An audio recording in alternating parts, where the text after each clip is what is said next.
কি হবে এসব জীবন দিয়ে? কি করতে পারেন আপনি জাতিকে? আপনার ভিত্তি শিরক, আপনার জন্ম শিরক, আপনার পড়াশোনায় শিরক, আপনার জীবন পশু প্রাণীর মতো। আপনার জীবনকে যদি আমি পশু প্রাণীর মতো মনে প্রমাণ করতে না পারি, আমি আব্দুর রাজ্জাক ইউসুফ জাতির সামনে বক্তব্য দিব না। 90 সাল থেকে মাঠে আছে আপনার কল্যাণের জন্য। জাতির যদি রাস্তাঘাট করে দিতে না পারি, জাতির যদি স্কুল কলেজ করে দিতে না পারি, জাতিকে চূড়ান্ত সঠিক ধর্ম দিতে পারবো ইনশাআল্লাহ। ধর্মের ব্যাপারে জাতিকে ফাঁকি দিয়ে পরকাল হারাতে রাজি নই। বলছিলাম বদনাম গীবত মানুষের সাথে জড়িত পাপ।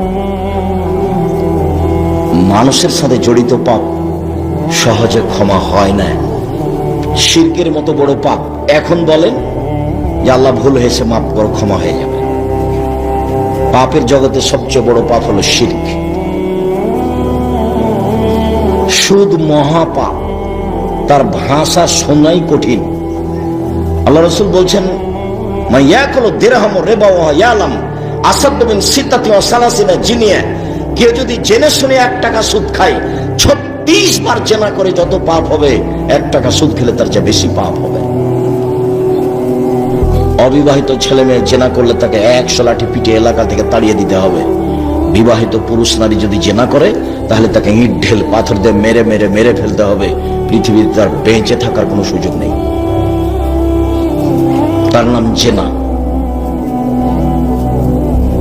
কেউ জেনে শুনে 1 টাকা সুদ খেলে, 36 বার জেনা করে যত পাপ হবে, 1 টাকা সুদ খেলে তার চেয়ে বেশি পাপ হবে। তিনি বলছেন, আর রিবা সাবুনা জুজান আইসারাহান রাজুল উম্মাহু। সুদের পাপের 70টি ভাগ রয়েছে, ছোট থেকে বড়, বড় থেকে ছোট।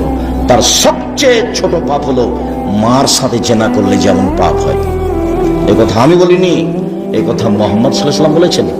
হাদিস 1450 বছর থেকে হাদিস গ্রন্থ আছে। দেখেন উপদেশ বইয়ে দেখেন, সুদ ঘোষ লেখা আছে।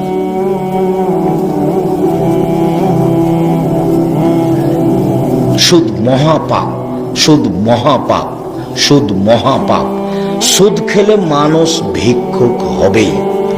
আল্লাহ বলেছেন, ইয়ামহাকুল্লাহুর রিবা, সুদ মানুষের টাকাকে কমিয়ে দেয়। আর আল্লাহ রাসূল বলেছেন, ইন্নার রিবা ওয়া ইন কাসরা ফাইন আকিবাতুহু তাসিরু ইলা কাল্লিন। সুদ যদিও বাহ্যিকভাবে মনে হয় বাড়ছে, কিন্তু তার শেষ পরিণতি হলো নিঃস্ব। আল্লাহ বলছেন টাকা কমে যাবে, আর আল্লাহ রাসূল বলেছেন ও নিঃস্ব হয়ে যাবে। আমি দুইটার সমন্বয়ে বলে আসছি, ওকে ভিক্ষুক হতে হবে আজ হোক আর কাল হোক। তার টাকা পয়সা থাকবে না, টাকা পয়সা তার ধ্বংস হবেই। আল্লাহ বলেছেন হবে, অতএব হতেই হবে, হবেই হবে। আর সেদিন বলছিলাম, আব্দুল্লাহর বক্তব্যতে আমি সেদিন স্পষ্ট হয়েছিলাম, সেদিন থেকে আপনাদের সামনে বলি যে সুদ খেলে টাকা কমে কেন? এই জন্য যে টাকার উপরে জুলুম করা হয়। প্রত্যেকটা জিনিস যাকে যেই জন্য তৈরি করা হয়েছে, তাকে সেভাবে ব্যবহার না করলে তার নাম জুলুম। টেবিলটা বই রাখার জন্য, এখন আমি টেবিলের উপরে উঠে বসে আছি, তাহলে এটা হলো জুলুম। তো টাকার মুদ্রার জন্ম হয়েছে বিনিময় ব্যবহারের জন্য। 1 কেজি বেগুন নিলাম, বিনিময়ে টাকা দিলাম। 10 কেজি চাউল নিলাম, বিনিময়ে ডলার দিলাম। একটা স্বর্ণ নিলাম, বিনিময়ে রিয়াল দিলাম। তাহলে টাকা কিসের জন্য জন্ম হয়েছে? বিনিময়ে ব্যবহার হওয়ার জন্য। তো এখন মানুষ টাকা দিয়ে যদি টাকা নেয়, তাহলে কি বিনিময় হলো?